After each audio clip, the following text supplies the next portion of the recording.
Today, this is gonna be part of the school speak now because I cannot draw because school has started for me.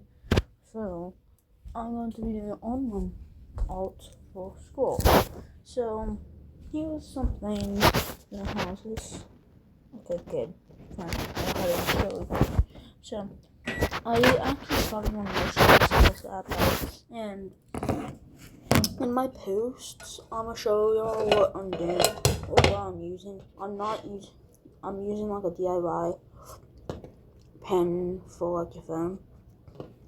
It's really just a mechanical pencil with tinfoil at the tip. So, first of all, this is what I did yesterday. Just to test out the app, and honestly, I feel like I liked it. And this is my whole process of it, of what I did. Y'all can see the original photo at the beginning, basically. But, we're not that, so I'm going to do and y'all can kind of see the film. And I actually did work on it. I worked on it today. I literally just finished it like 10 minutes ago. I did his jacket and stuff. His jacket, finished his blush and most of the bottle and the whole bottle today. So, yeah. Now,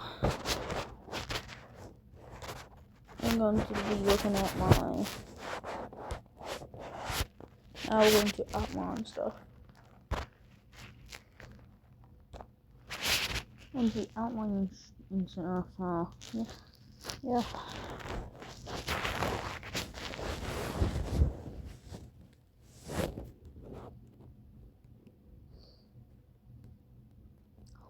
I'm just looking for a photo to outline.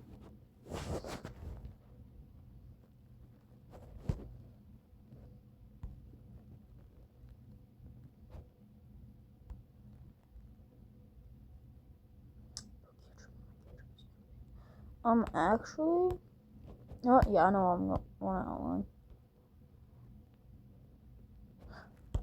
to outline that.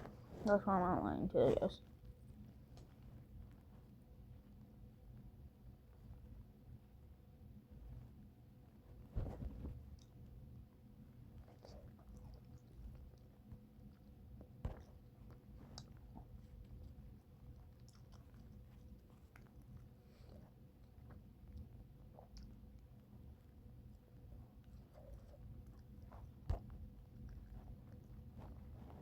So, guys, remember, this is the beginning of the picture, okay?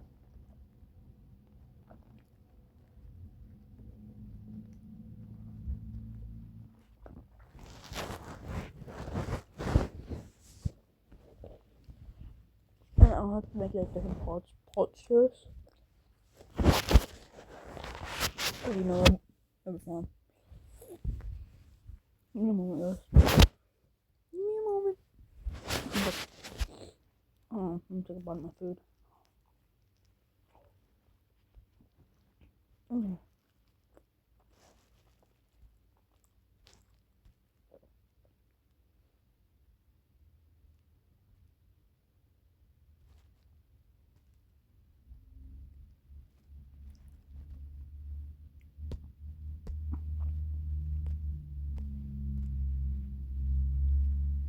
Well, this still counts like a paint job on my water bottle.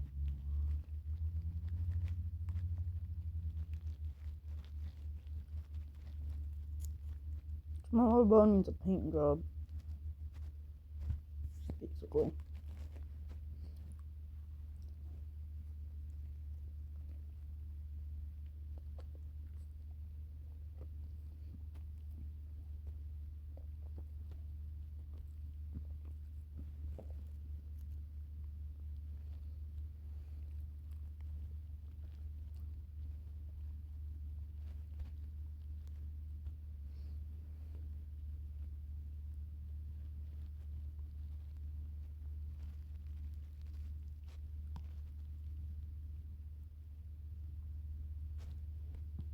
Guys, I ain't the best at outlining stuff.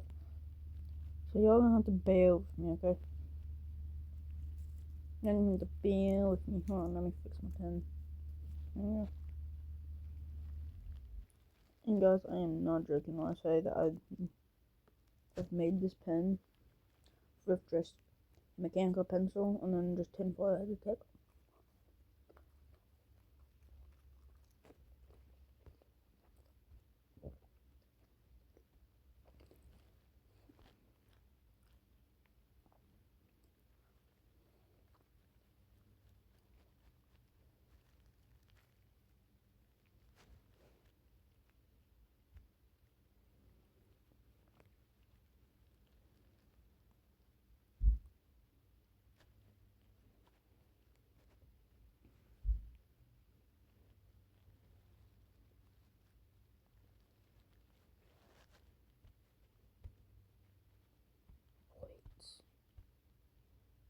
That's the shadow.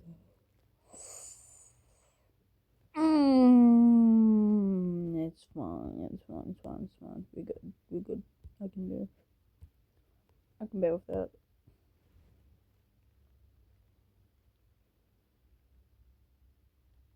Actually, no, I'm not.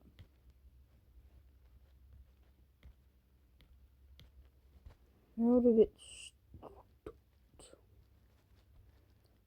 Oh, backwards.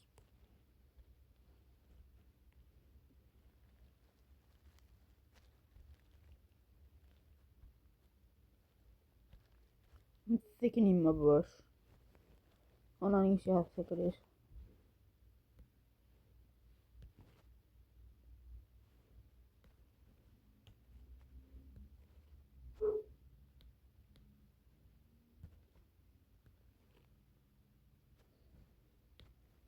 Maximum.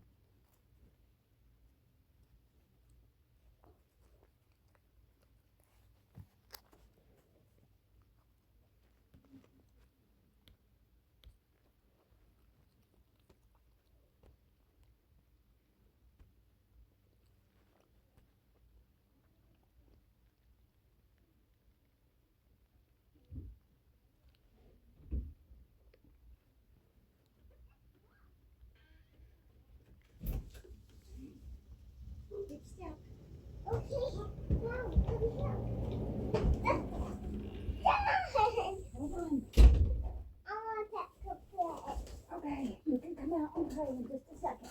We gotta get groceries. Hold on, look, I'll open this. Look. Here, here. Don't cry. Look. Here.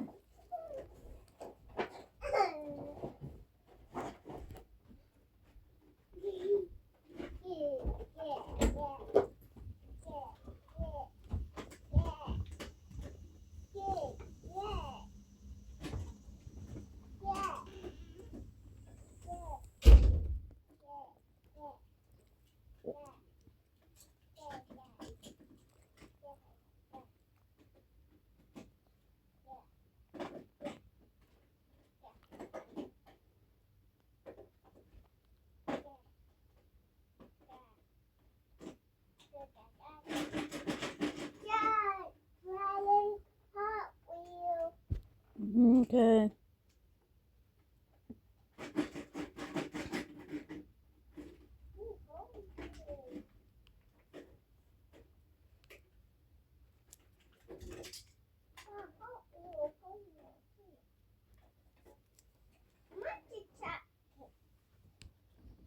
Is the pen not working anymore? But it just. Gosh, I'm not drawing. If the pen mess up, there we go.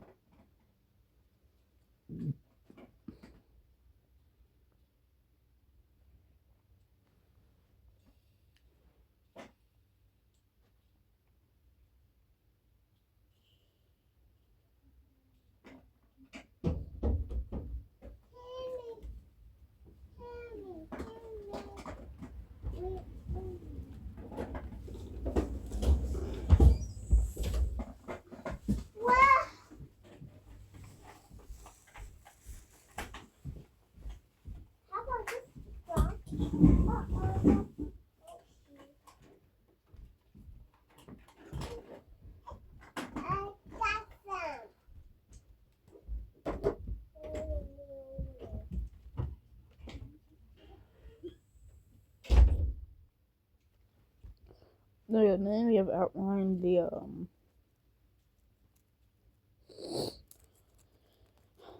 now we have outlined the water bottle and stuff, so I am going to put my dish in the sink. So hold on, let's unpause the video for a moment. How do I pause it? Which button? Sorry, I was moving from the living room to my room. Yes, we are going to be drawing over them orange dots.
everyone in your new grade formed their first impression of you as The wet kid. but there was one thing you said because you wrote, I transferred not long after. so was it just because of this event that you transferred? If so, that is kind of sad. But hey, it's gotta be better to get splashed by holy water than regular water, right? It's wild too because everyone tries to make the best first impression possible on the first day of school. And yours was being on the end of one of those water park buckets spilling on you. This next person somehow even made a crazy school though, because their story goes, on the first day, the kids were already running a real life dating simulator. You pay them and they tell you who you matched with. I noticed my little brother put his name in as an option. It was his first day at this school, and I could not stop laughing when I saw his name. So I came up with a plan. This does not sound like it's gonna be good. I went to the guys running the dating simulator and told them, but when they did that, my brother got mad and snitched. So the entire operation got shut down and we all got suspended. Just imagine this. It's your first day at a new school. You don't know anyone. You're so nervous. The only thing you can think about is try not to pee and put it on your leg, and you find out people are doing a dating simulator. You're thinking, this is the way you can meet girls at the school who like you. But then you find out literally none of them want you. The person in the last story transferred after a few weeks. I would have transferred in that exact moment if I was the brother in this story. To the person who said this story, the fact that you specifically used your own brother as a weapon in this scene is Absolutely amazing. I respect it. I was the youngest sibling in my family, so I always had to go through my older siblings pulling stuff like this on me. I mean, one of the things. I never would have done what the guy in the story did and snitch. Not even because I would have wanted the operation to get shut down. No, I don't care about that. Like, I would be butthurt too and want vengeance. But the reason I wouldn't snitch is because now the whole school thinks you're a snitch. And that is not a title you want on the first day. I don't know what I actually would have done, to be honest. My brain would have. Shut off in that moment. Just like how the person in this next story's brain shut off. It was my very first day at a brand new school. And I was already nervous walking into a class full of strangers who know each other for years. In geography, the teacher asked everyone to go around and name a country outside the USA. Sounds easy enough, except by the time it got to me, everyone had already called out all the popular ones. Canada, France, Japan, Mexico, all taken. I panicked, my mind went completely blank, and the only answer I could think of was Europe. In front of the entire class on my very first day, when the teacher asked me to name a country, I said everyone kind of stared at me for a second before they started laughing. And from that point on, half the class thought I was the dumb new kid. I'm so glad I wasn't in this situation because after reading that confession, I genuinely had to sit there for about 30 seconds and think, Wait, what's wrong with saying Europe is a country? until I finally realized, it's not a country. But there is nothing worse than being put on the spot in a room full of strangers and watching every single answer you had in your mind get taken one by one. And you can just feel your brain slowly turn to static as it gets closer to your turn. You have one job, name literally any country that is not the United States. There are 196 other options. And out of all of them, your brain reached into the void and pulled out Europe. Just an entire continent. If anything, that's more impressive because there's only 7 continents, meanwhile there's 197 countries. So it's way harder to name one of those. And on the first day, when your entire reputation is being formed in real time by people you've never met, You said Europe. That's rough because now, forever in my classroom, you're the Europe kid. hey, look at the redemption arc. You said you can now name all 197 countries and their capitals? Nerd. Actually, let's see how many I can think of off the top of my head. USA, Mexico, Canada, Chicago.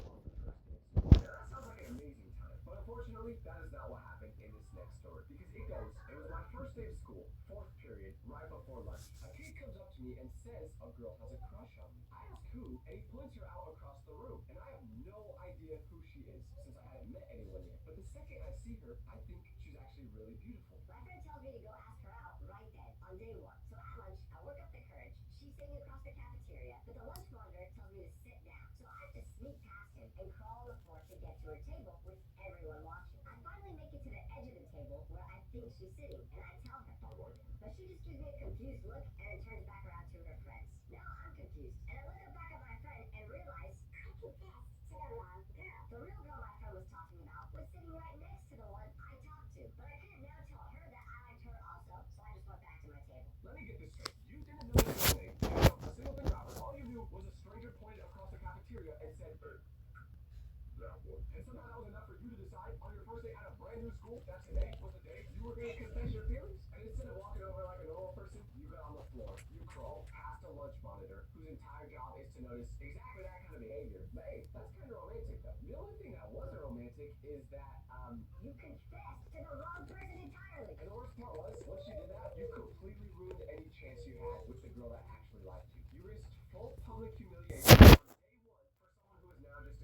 in your memory forever. So really, I only have one thing to say. You are the GOAT. Look at this. You got told a girl likes you, and within seconds, you did whatever you had to do to go riz her up. Didn't even think twice about it. Every time I like a girl, I have to think for at least 300 days about how to approach her, and by the time I'm ready to, They're usually already in another relationship. so dude, honestly, I'm jealous of you.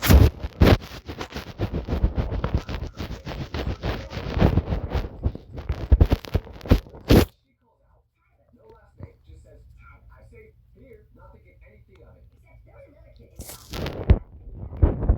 At first, I had no idea. I just heard my name and said here, like a normal person. This is the problem. That other Tyler ended up being absent For the first 2 weeks of school.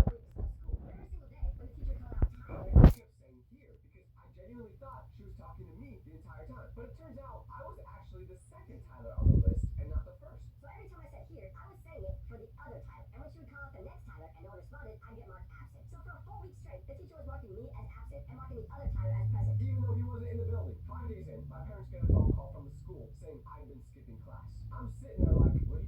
On John Houston's watch, First Energy paid a bribe. Dude, that looks so weird. That looks so weird. Okay, that looks actually kind of weird. Wait, how far out can I zoom?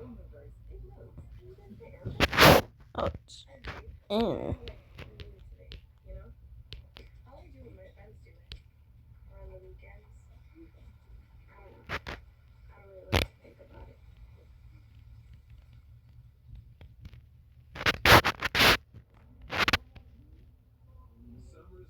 Okay. So, what color would this be then? Like a gray? I can't believe it's just coffee without a capsule. Welcome to the new Robotics of Beer. Here we have revolutionized the coffee world to bring you pleasure like never before. A tab made of 100% coffee and nothing else. Enter the world of Robotics of Lee. Discover the new machine and tabs.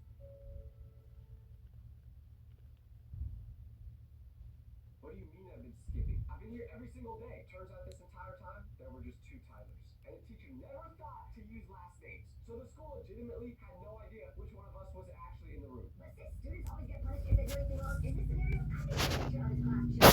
Why does that ever happen, huh? But anyways, you ever notice how one bad driver can ruin the drive for literally everyone else on the road? It starts with one person weaving in and out of traffic like they're 20 minutes late. Then everyone else has to slam on their brakes, switch lanes, or slow down, and that's how traffic starts. And the annoying part is, you can't really do anything about it. No matter how good of a driver you are, you can't stop someone from making a reckless decision. There's a reason you wouldn't trust someone who just failed their driver's test to drive you home. Just like there's a reason why Morgan & Morgan is America's largest injury law firm. That's why if you're ever injured because of someone else's negligence, you can check out Morgan & Morgan. They've been fighting for the people for over 35 years. With more than 1,000 lawyers, offices nationwide, and they've recovered over $30 billion for their clients. Hiring Morgan & Morgan... It just looks like that it blacked out the water bottle. Step in and handle everything for you. The paperwork, the pressure, the back and forth, so you don't have to figure it all out on your own. And the best part is, their fee is free unless they win. Because not all law firms are the same. And hiring the wrong one can mean you're beat before you even start. So if you're ever injured, you can check out Morgan & Morgan at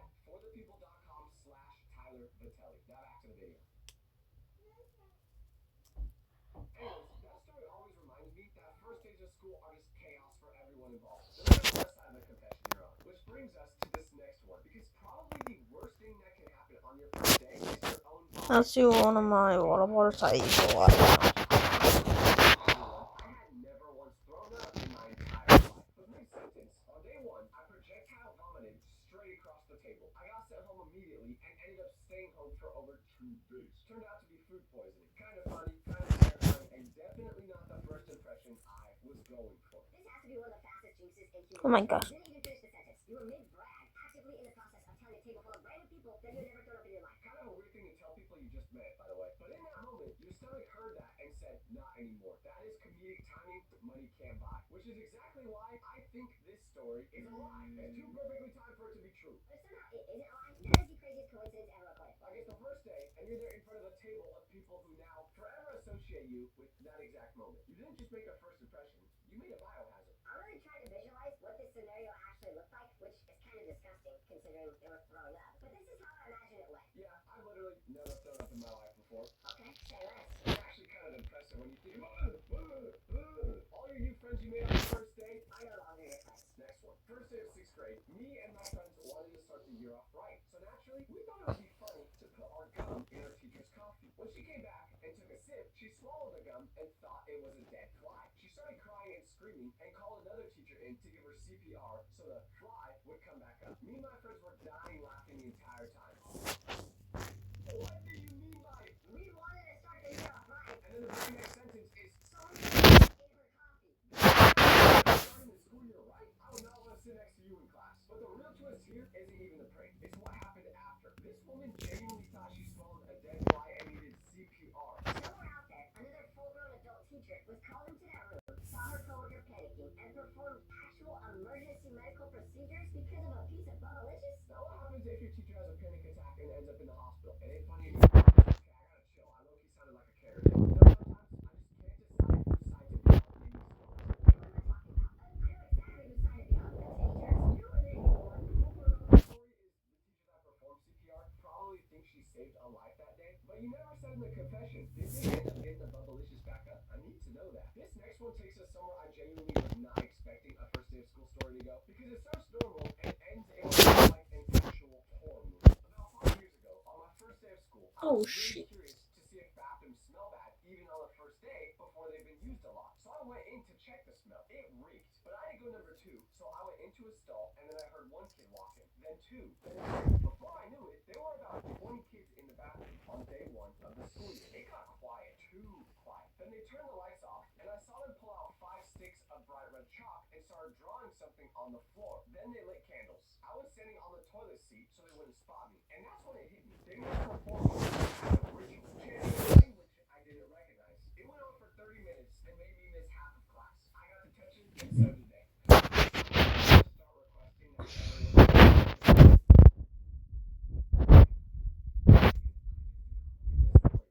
everyone It made sense at first when you were talking about the bathroom not smelling on the first day. Like, that's genuinely a good thought I've never had before. But that ritual part, come on, we know you're lying. Somehow though, if you were, Dog, you better transfer immediately. performing rituals is one thing, but performing rituals in a bathroom? That's how you know they mean no good. How you gonna perform a ritual while actively smelling doo-doo in the background? And speaking of bathroom mysteries, this next confession picks up right where the last one left off. Because apparently bathrooms are just cursed on the first day of school. My friend accidentally made a bathroom door fall completely off its hinges on the first day of 3rd grade. But a teacher, I'll call him Mr. Smith. Mr. Smith personally questioned every single girl in our hallway trying to figure out who did it. And me and my friend ended up as the top suspects. They never actually found out it was us. But somehow, the exact same thing happened again later, this time in the boys' bathroom. So one day, a bathroom door just gives up and falls right off the hinges. And instead of anyone assuming it was old or broken or poorly installed, the school immediately launches what sounds like a full criminal investigation, personally questioning an entire hallway of 8-year-olds. And it didn't even stop there because somehow the exact same thing happened again later in the boys' bathroom.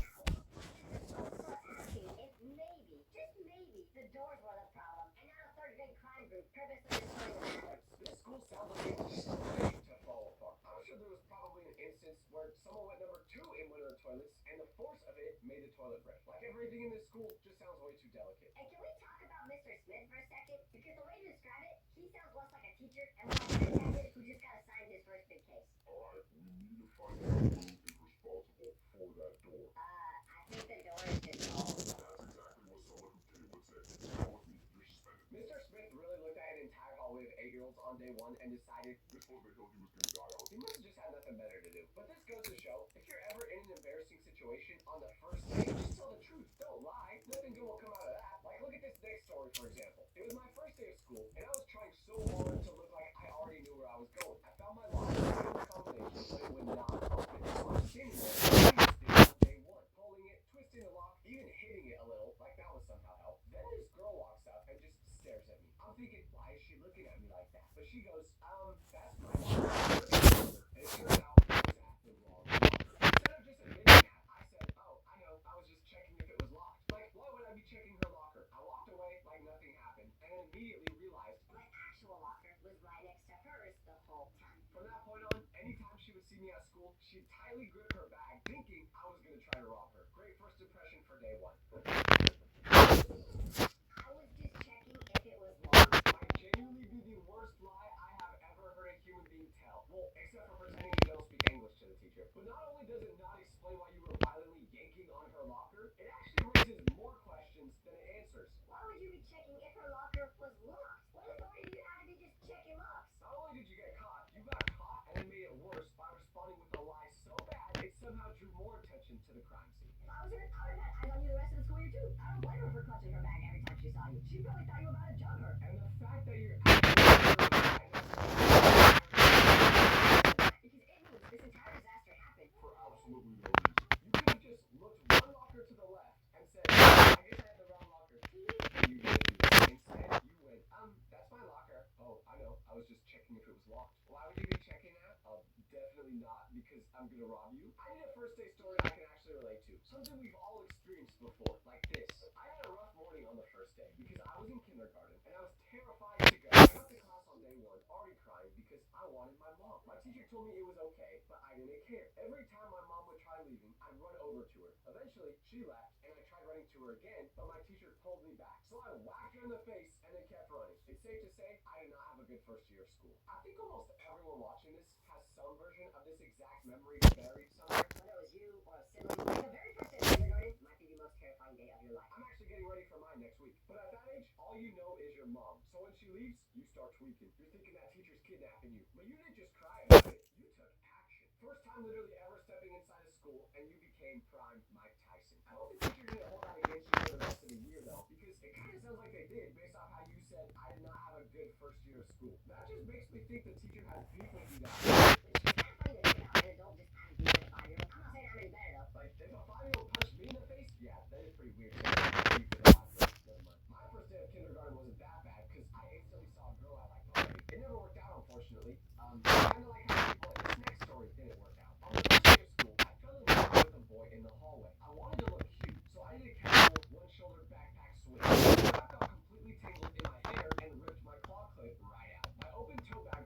flew out of my hands, sending my lip gloss and lunchbox straight into his face. I just stood there frozen, with a full bird's nest of hair on my head. Worst part, my friend told me later that he actually liked me too, until that exact moment. You were so close to having this guy. All you had to do was literally anything else. You were trying to order farm someone just for it to end with you giving him the ick. My slinging your lunchbox at his face. And that was the best of the confessions. Honestly, going through all of these confessions, I think the real lesson here is that The first day of school is never about learning. It's about trying to survive. personally, I think I'm gonna go with the fake foreign exchange one. I just haven't been able to stop thinking about that one since I read it. So let's call them on Discord and see what they have to say about the experience.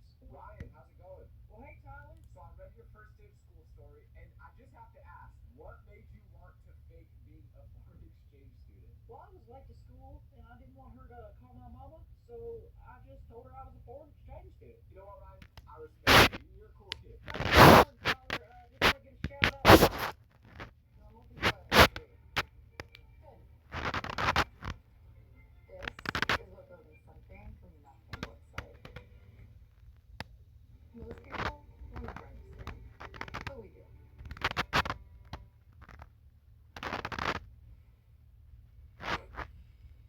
Oh. Hey Tyler, why are you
same ones we used to open packages and cut coupons were now being used on my head. I swear one time the scissors went by my nose and it smelled like chicken. So I'm pretty sure she also used those for cuts. But the results of these haircuts were a disaster every single time. I'm talking diagonal hairline. Like my hairline was literally going downhill like a ski slope. One side would be higher than the other. There would be random chunks missing in my hair that I wouldn't even find out about until somebody at school would point it out. I lost a fight with the lawnmower, and now I have to go to school with this.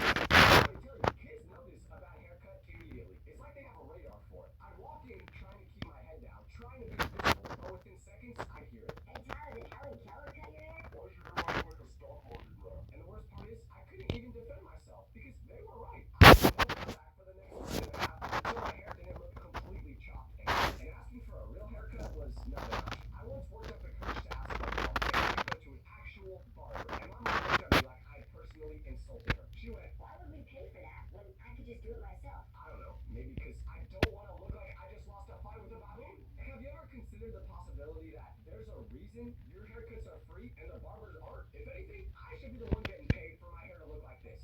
But the thing about a bad haircut is, you can't hide it. You can't wear a hat because schools make you take that off. So you just have to walk around looking like a circus show for everyone to see. But the worst part of having a bad haircut was picture day. Because picture day always seemed to land right after a fresh haircut from my mom. So there's photographic evidence of these crimes being committed against me. There are some photos of me out there, frozen in time, with a hairline doing things a hairline should not do. And those pictures would get framed on the wall. They would get mailed to relatives. And if you want me to show them to you, I am absolutely not doing so. Just look at the comments under any of my videos right now. You guys already make your profile pictures chopped photos of me. So I'm definitely not giving you any more ammunition. But most of my trauma of being roasted at school doesn't even come from other students. Because unfortunately, every school has that one teacher who is secretly the most savage roaster in the entire building. And the worst part is, you can't do anything about it. Because they're a teacher. They have full immunity. You can't clap back at a teacher. If you roast a student, that's a fair fight. If you roast a teacher, That's a whole ticket to the principal's office. so these teachers walk around with total freedom,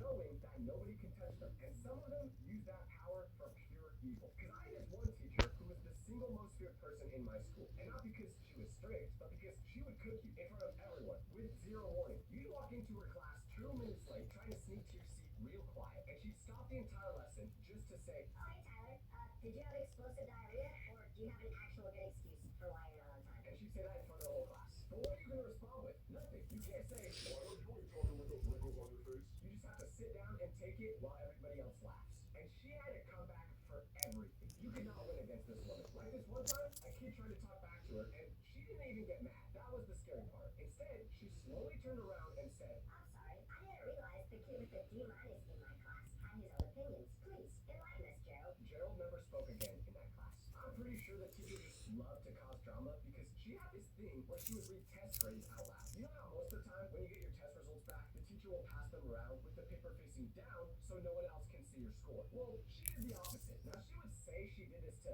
Hand back the papers efficiently. but we all knew the truth. She did it for the drama. She'd be flipping through the stack going, Jared, you got an A, good job. Ryan, you got a B+, not bad. but then she'd get to a bad score and just pause. And that pause was the scariest sound in the world because you knew somebody was about to get exposed. You could only hope it wasn't you. Then she'd hold up the test and go, Now, somebody in this class got a 34%. and she wouldn't even say the name. She didn't have to. She would just let everyone look around trying to figure out who the 34 belonged to, and then she would do the stare. She'd stare directly at the person who got that score while saying something like, This is why we really need to study before tests, guys. also, she gave people nicknames. That was her ultimate weapon, because a nickname from a teacher sticks. One time, a kid stuck a piece of gum underneath his desk, and she caught him in the act. So she changed his name to Gumwad. She had the power to rename it, and once she did, it was permanent. Everyone called him Gumwad for the rest of the year. Another time, there was a kid who answered a question wrong in a really memorable way, and from that point on, she started calling him by the wrong answer he gave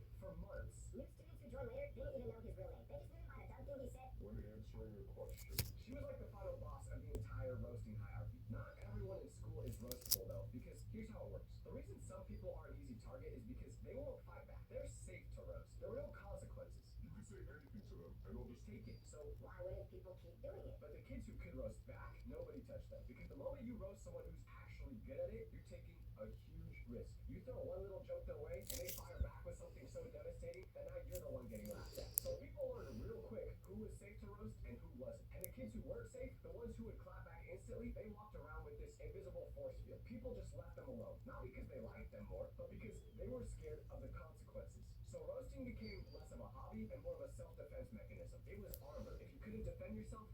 sitting duck, and the whole school knew it. You had to learn how to fire back, or you spend every single day as somebody's punchline. It wasn't even about being mean, it was about survival. You learned to roast, or you learned to suffer. Those were the only two options. And unfortunately for me, when I was younger, I had not yet learned to roast, which made me a prime target. And it didn't help that I gave them so much material to work with, because on top of my horribly chopped haircuts, I had the wardrobe of a kid who got his school clothes from TikTok shop. You see, I was the youngest in my family. I mean, I still am the youngest, but you know I. but being the youngest comes with one major curse: hand-me-downs. I got nothing new ever. Everything I owned used to belong to my older siblings. My shirts, my pants, my jackets, all of it was extremely used by the time it reached me. And the problem with hand-me-downs is that nothing ever fit me right. My clothes were either way too small, way too big, or they had mystery stains on them. If any of my brothers are watching, please just never tell me what those stains are. I don't think I want to know. So I pull up to school wearing the outfit of someone who just got dress coded and had to switch my clothes for something cool.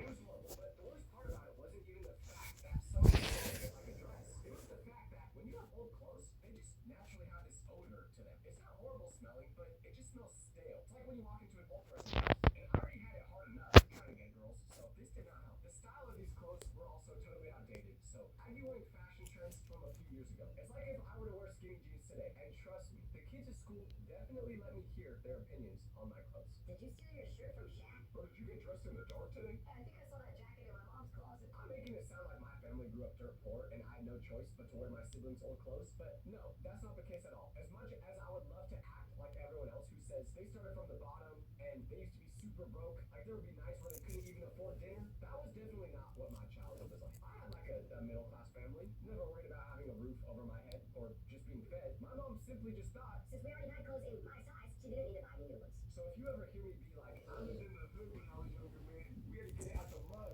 I used to cut up pieces of ice and put it inside bread, and I called that a water sandwich, and that would be my dinner. But if you ever hear me say anything like that, just know I'm LARPing. I didn't grow up like that. But the clothes weren't even the worst part. But this reminds me, I think everyone has that one friend who has a new problem every week. Like they're always either sick or breaking a bone. Like my friend called me freaking out once because his hand had been twitching for 2 days straight and it didn't stop. So he thought he was going blind. But instead of doing the normal thing, calling a medical professional about it, he starts searching his symptoms online. Within 30 seconds, he's convinced He has some ultra rare condition that only affects one person every 100 years. in reality, he just drank too many energy drinks. But this is why if you've ever been in a situation like this, you should stop guessing and just use ZocDoc, today's video sponsor. It's a free app or website that helps you find doctors who take your insurance, lets you read real patient reviews, and makes it easy to book appointments online. Instead of calling office after office and sitting on hold forever, you can filter by exactly what you're looking for and see doctors with appointments that actually fit your schedule. He could have done it use ZocDoc instead of Googling it. If you've been putting off finding a doctor, go to ZocDoc.com or click the link below to download the free ZocDoc app and book your appointment. The worst part was the phone situation. You see, my parents had this rule: No phone until you're 13. and I get it now, looking back. Getting a phone might be the single worst thing that ever happened to my brain development. But at the time, not having a phone was horrible for my social life because all my friends were getting phones way earlier. By the time we hit a certain age, everybody had a phone except me. They'd all be standing around at lunch on their phones, texting, playing games, doing whatever, and I'd be standing there with nothing. But I wasn't completely empty-handed. Oh no, because I had an iPod. And let me tell you, pulling out an iPod in a sea of iPhones is one of the most embarrassing things you can do. The second I pulled that thing out, it was over. Bros texting on an iPod. Hey, you got a Wi-Fi on your phone? They didn't even have to actually be good jokes, because I was the joke. They could say whatever they wanted and people would laugh. Because the thing that was funny was me. But also, the iPod could only do stuff on Wi-Fi. So I'd be sitting there trying to look busy on a device that didn't even work half the time. And I tried so hard to make that iPod look like an iPhone. Like back then, iPods were rounded at the back while iPhones were rectangular shaped. So I literally bought a case that made your iPod look like an iPhone just so I could fit it. But since an iPod can work on Wi-Fi, I thought I would be able to use it at school if I simply just connected to the school's Wi-Fi. But honestly, I should have just left that dang iPod at home because school Wi-Fi might literally be the worst invention of all time. I love going to the Wi-Fi with my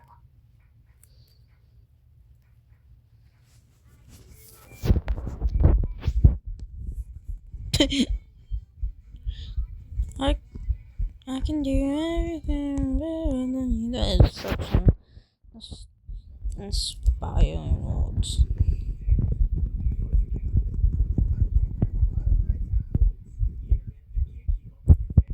I need to clean that. I need to clean something. Gosh, dude, I suck at outlining.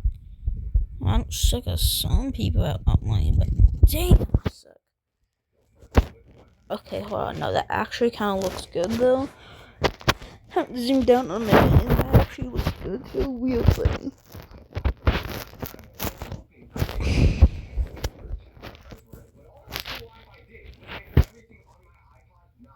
I don't know what type of spells they're putting on that school Wi-Fi, but I couldn't even play any of the games on my phone anymore. When I tried searching stuff on Google, it never worked. Literally, the only thing that did work was when I would search the school website. So I was a walking, talking roast target. Bad haircut, hand-me-down clothes, and an iPod. I checked every box. I would have roasted myself too if I had a choice. Like I basically had a full starter pack for neighborhood. And it wasn't even just the other kids I had to worry about, because some of the most dangerous roasters in that school weren't kids at all. But before we get to them, we need to talk about the hierarchy, because not all roasters are created equal. In every school, there's a ranking system when it comes to roasting. And at the very top, we've got what I like to call the S-tier roasters. These are the kids that everybody fears. You, under no circumstance, would ever mess with them, because their roasts were just jokes. They were executions.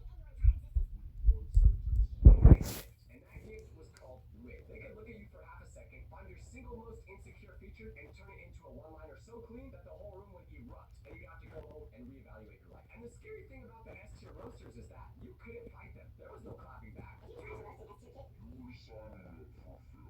You throw your little joke, feeling brave, and they'd come back with something so brutal that people would be talking about it for weeks. I remember one time an S-tier roaster said to me, Hey Tyler, you really light up the room when you leave. so the smart move was to just stay out of these people's way entirely. You keep your head down and you never make eye contact. Because what made them so terrifying is that they were fast. There was no delay. A normal person needs a second to think of a comeback. But the S-tier roaster had a comeback ready before you even finished talking. It was like their brain had a separate processor just for roasting. But there wasn't just one type of S-tier kid. Because once you start paying attention, you realize there are several distinct types of roasters in every school. You also got the silent assassin. They don't roast often, but when they do, it's lights out. Then you got the tryhard. This is the kid who wants to be S-tier so bad, but they just overdo it. They roast everybody constantly about everything. Most of their roasts don't even land. They're throwing jokes at the wall hoping one sticks. And because they do this so much, eventually people stop being scared of them. Because you can't be feared if you're trying too hard. It just takes away all your aura. Quality over quantity, my guy. But then you've got the kid who can dish it but can't take it. And this one is the most annoying type by far. Because this kid will roast you mercilessly until you person alive. But the second you fire one little joke back at them, they fold. They get all mad. They might even tell a teacher on you. This is the kid who can throw a punch but can't take it. And once people figure that out, it's over for him. Because everyone just starts firing back. But then you've got they don't even care about roasting themselves. They just want to be involved. And they're also immune to being roasted. They think everything is funny, including jokes about themselves. You roast this kid, and they'll laugh harder than everyone else. You literally can't hurt them because they enjoy it. And there's something kind of beautiful about that, honestly. The wild card achieved a level of peace the rest of us could only dream of. But there's one more type I have to mention, which is the recycler. This is the kid who is not creative at all, but he's memorized a bunch of for other people, and he just reuses them. They never come up with anything original. The category of roaster you never want to be in is the bully. This is the person who's not even sarcastic or just funny. They're literally just meant to hurt your feelings. Their only goal is to make people laugh at you, not with you. Don't be this person.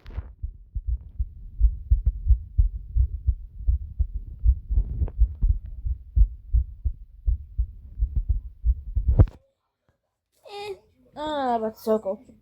My black hole ball. I feel like if I really wanted to, I feel like I could erase it all, but redo it and redo it. But I don't want to.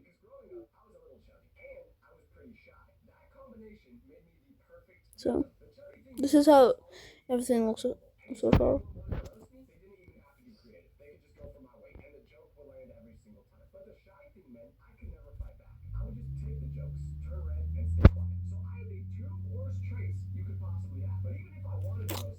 And since I gave you a ton of love, I'm not gonna continue.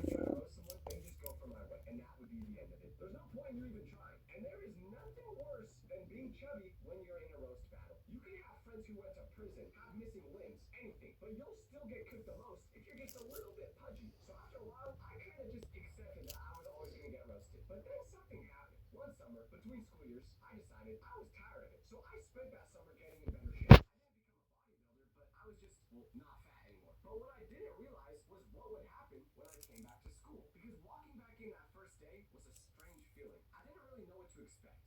thinking I'd become some roasting legend. I just wanted the jokes to maybe slow down a little bit. I had spent so long being the easy target that I kind of forgotten there was another way to exist in that building. At first, I noticed something subtle. People were roasting me less. The easy jokes weren't coming as often. The kids who used to go for the lazy weight joke didn't really say it as often. So a lot of them just kind of moved on to easier targets. And that alone felt amazing. But that's not the real moment. The real moment came the first time somebody did try to roast me that year. Somebody threw a joke my way, like they always have, and I braced for it like I always did, ready to just take it and stay quiet. But then something clicked in my brain. I realized, wait, this person can't make fun of my weight anymore. That weapon is completely gone. the thing that always made me silent, and this meant for the first time in my life, I could actually talk back to them. So I did. I threw a joke back. I said to them, Sam, I probably would have laughed at what you just said if I wasn't about to pass out from smelling your breath. and that joke hit instantly. The whole group went, and I felt a rush of power I had never felt in my entire life. It was like a superhero discovering their ability.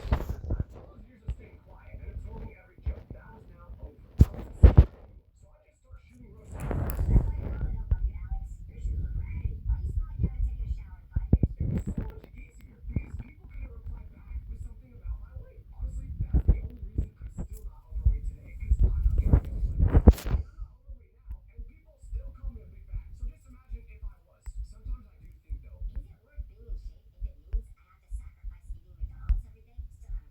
now the only reason I was roasted so much was my weight. But have you ever noticed that in every friend group at school, there's always that one kid who just seems to be the punching bag. Like he can be doing literally nothing wrong, but he'll still get cooked. Because in my friend group, that kid was William. Now here's the thing about William. William was the nicest kid you'd ever meet in your life.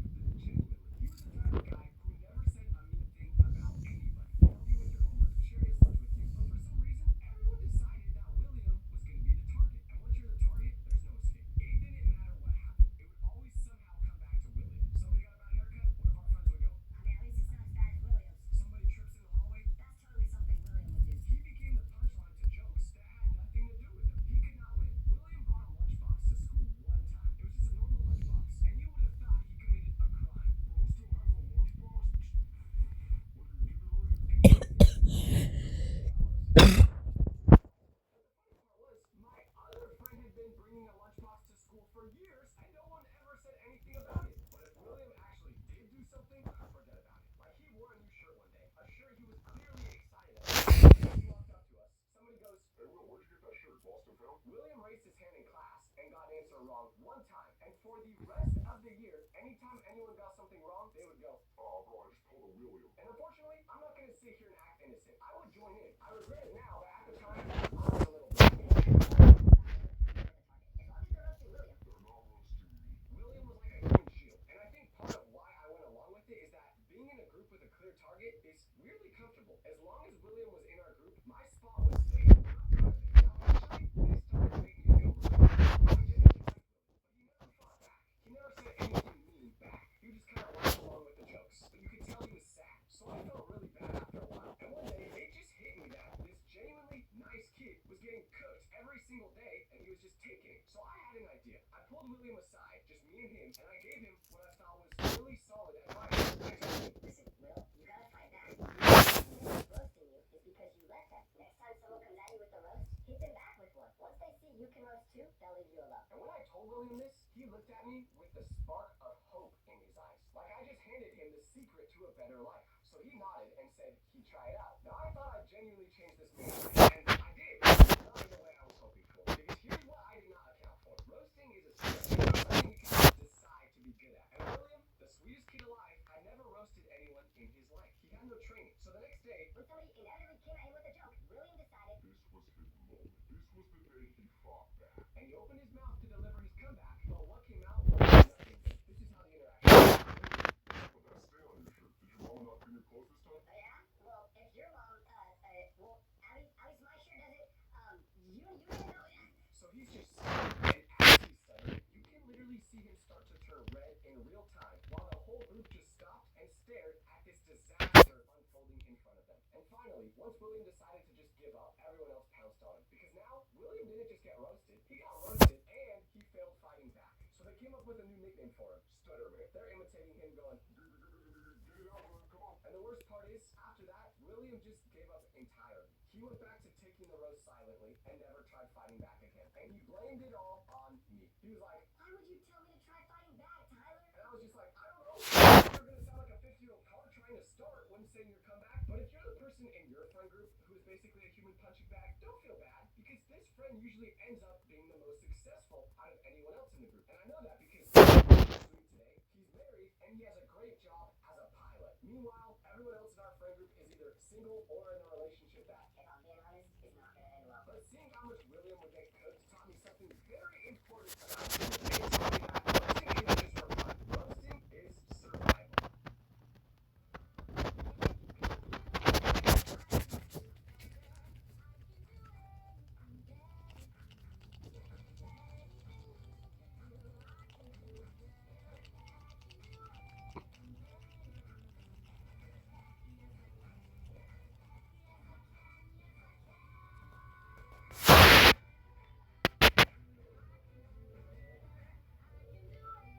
Oh crap, I've been recording for 57 minutes. If y'all watched like this for like this long, congratulations. I mean, you can consider subscribing, I guess, for some of my hard work. You don't have to. I mean, if you're enjoying the video, why not? Like or subscribe. I don't care about likes. I kinda need some subs so I can actually blow off and get some popularity. No, what the fudge?